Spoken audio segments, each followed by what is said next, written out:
Selamat datang di Kata Suara on Serangkai Sau Channel. Dan kali ini kita masih akan melanjutkan novel Seudino by Simple Man part ke-8, bagian Pitu.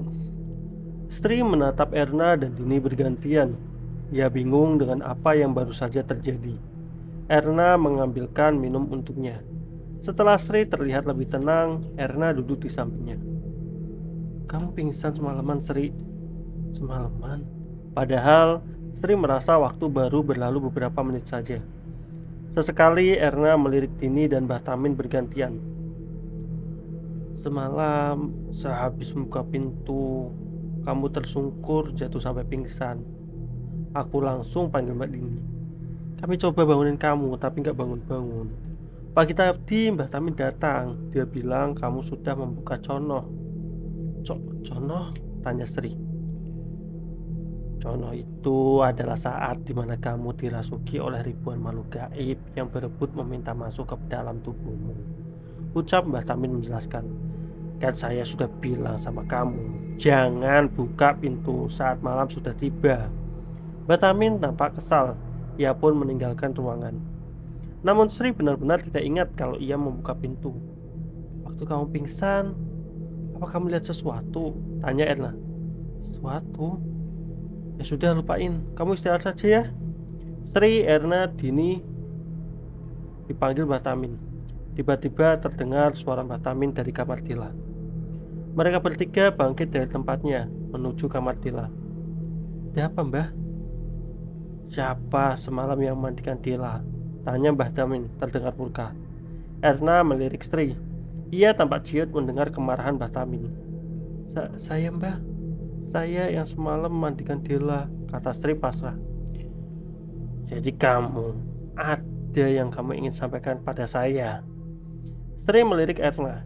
Erna mengangguk memberi tanda agar Sri mengatakannya saja. Tidak ada yang bisa disembunyikan dari orang tua itu. "Saya lalai, Mbah. Waktu memandikan Dila, saya lupa mengikat tangan dan kakinya." Mbah Tamin mengamati Sri, sementara Dini tampak terkejut mendengarnya. Terus, Mbah Tamin menunggu jawaban lebih. "Dila bangun dan mencekik saya, Mbah." "Yakin kamu?" tanya Mbah Tamin. Erna pun memberanikan diri menjawab. Saya lihat sendiri, Mbah. Dia hampir ngebunuh Sri." Mbah Tamin menatap Erna. "Kalian berdua sudah melihatnya berarti. Baiklah, biar aku coba." Mbah Tamin membuka keranda mayat tanpa mengikat tangan dan kaki Dela. Sri, Erna, dan Dini tercekat. Tak beberapa lama Dela terbangun dari tidurnya. Sri, Erna, dan Dini beringsut mundur. Tetapi Mbah Tamin tetap berdiri di tempatnya, tak bergerak sedikit pun. Dela menatap ke sekeliling sebelum menatap Mbah Tamin yang berdiri di sampingnya. Tangisnya tiba-tiba pecah. Ia meraung seperti gadis kecil. "Mbah, sakit, Mbah," ucap Dela. Mbah Tamin membelai rambutnya sambil berujar lirih. "Sabar ya, Nduk. Tinggal sedikit lagi." "Kapan, Mbah?" Dela sudah nggak kuat. Dela sudah nggak kuat dengan ini semua. "Pegang kata-kata Simbah, Nduk. Puncak rasa sakitmu akan menjadi puncak kebebasanmu." Dela menatap Sri dan yang lain. "Siapa mereka, Mbah?" "Mereka datang untuk membantumu." Tunggu." Tiba-tiba pandangan Dela tertuju menatap Sri. Sepertinya aku pernah melihatmu." Sri tidak bicara. Ia bingung mendengar kalimat Dela. Vitamin dan yang lain hanya dia melihatnya. Namun mungkin karena lelah, Dela tidak mengatakan apa-apa. Ia lantas menunduk mengucap terima kasih kepada mereka semua. Tak ada yang berkomentar. Sri sama terkejutnya dengan Erna. Bagaimana mungkin sosok Dela yang ia lihat semalam begitu berbeda dengan Dela yang ada di depan matanya saat ini. Setelah percakapan itu, Mbah Tamin kemudian kembali mengikat tangan dan kaki Dela. Bibirnya mengucap entah mantra apa. Dela meraung, tidak mau kembali, tetapi Mbah Tamin menenangkannya. "Dela gak mau kembali, Mbah. Dela gak mau kembali ke makhluk jahat itu. Dela gak mau, Mbah." "Sebentar lagi, Nduk, sebentar lagi. Kalau kamu gak kembali, tubuhmu gak akan sanggup menerima ini semua. Jadi tahan, karena sebentar lagi semua akan selesai." Setelah Dela diikat, Mbah Tamin melangkah menuju kamarnya. Sri, Erna, dan Dini yang tinggal menatap Dela yang terus menangis, meminta dilepaskan agar ikatan tali hitamnya. Namun sayang, tak ada satupun yang berani melakukannya. Erna dan Dini yang terus menggeleng beringsut mundur dari tempat Dela merengek. Mbah Tamin kembali masuk dengan membawa sebuah kain putih besar. Kain itu ia selimutkan ke tubuh Dela. Tak berapa lama setelahnya, Mbah Tamin mulai membakar kemenyan sementara bibirnya terus mengucapkan kalimat-kalimat mantra Jawa kuno. Ia membuat Dela mencium aroma kemenyan yang dibakar itu. Setelah Mbah Tamin menyentuh kepala Dela di balik kain putih itu, Dela yang sebelumnya menangis menjadi lebih tenang. Namun semua itu hanya untuk beberapa saat, karena setelahnya terdengar raungan yang begitu keras sampai mengguncang seisi rumah. Sri dan yang lain sampai tidak berani mendekati ranjang tempat Dela dan Mbah Tamin berada. Sosok yang ada di balik kain itu terus meraung layaknya iblis yang Sri saksikan semalam. Sri juga bisa melihat ekspresi Erna dan Dini yang sama terguncang dengan dirinya. Tak ada satupun yang tahu apa yang sedang Mbah Tamin lakukan karena setelahnya Mbah Tamin mengajukan sebuah pertanyaan yang membuat Sri semakin bingung dibuatnya. Sopo yang memanggilmu semalam? Seharusnya kamu gak bisa muncul bila tidak dipanggil, tanya Mbah Tamin. Sosok di dalam kain terus meraung. Menungso bejat.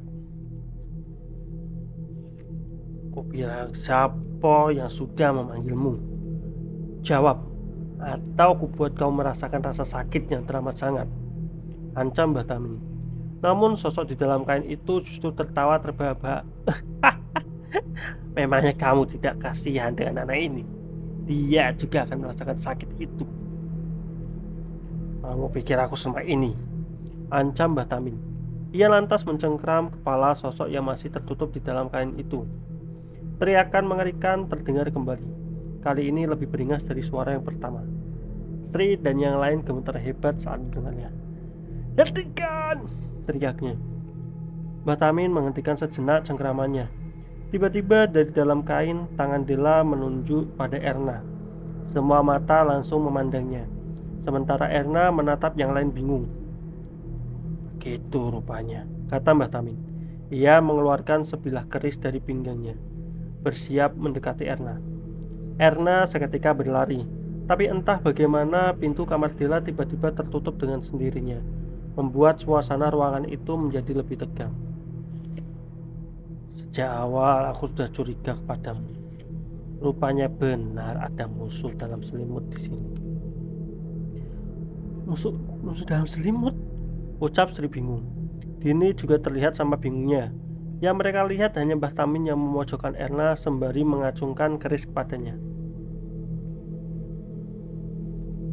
Katakan, apa dia yang menyuruhmu datang ke rumah ini? Tanya Mbah Tamin. Sudah sejauh mana dia tahu bahwa di sini kami menyembunyikan semuanya? Erna yang terpojok menatap Sri, wajahnya memelas. Sri tolong. Orang tua gila ini sudah sinting. Sri, bentak Mbah Tamin saat melihat Sri hendak bergerak. Jangan ikut campur, kamu gak tahu apa-apa. Sri, tolong Sri. Kau tahu sendiri kan, aku gak ngelakuin apa-apa. Erna memohon. Gak melakukan apa-apa kau bilang. Nada Mbah Tamin mengejek. Jangan dikira aku tidak tahu semuanya, Nduk. Anak bau kencur sepertimu terlalu meremehkanku. Aku hanya berpura-pura dan ingin melihat bagaimana reaksimu. Kamu pura-pura sakit agar Sri lalai dengan tugasnya.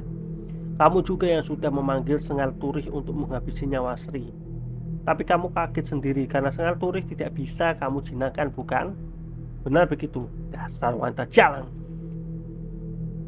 Sengal Turih, apa maksudnya Mbah? Tanya Sri penasaran. Sri, dia yang membuat kamu merasakan conoh semalam. Bohong Sri, Mbah ini yang mau menumbalkan kita. Erna membela diri. Sri bingung siapa dia harus dia dengar. Mbah Tamin terus memojokkan Erna hingga akhirnya ia berhasil mencengkram perempuan itu dan menjatuhkannya ke tanah. Ia menjambak rambutnya, bersiap mencabut nyawa Erna dengan menghunus garis di lehernya. Sri berteriak ingin menghentikan Mbah Tamin, tetapi Dini menahannya. Cukup Sri, dia pantas mendapatkannya.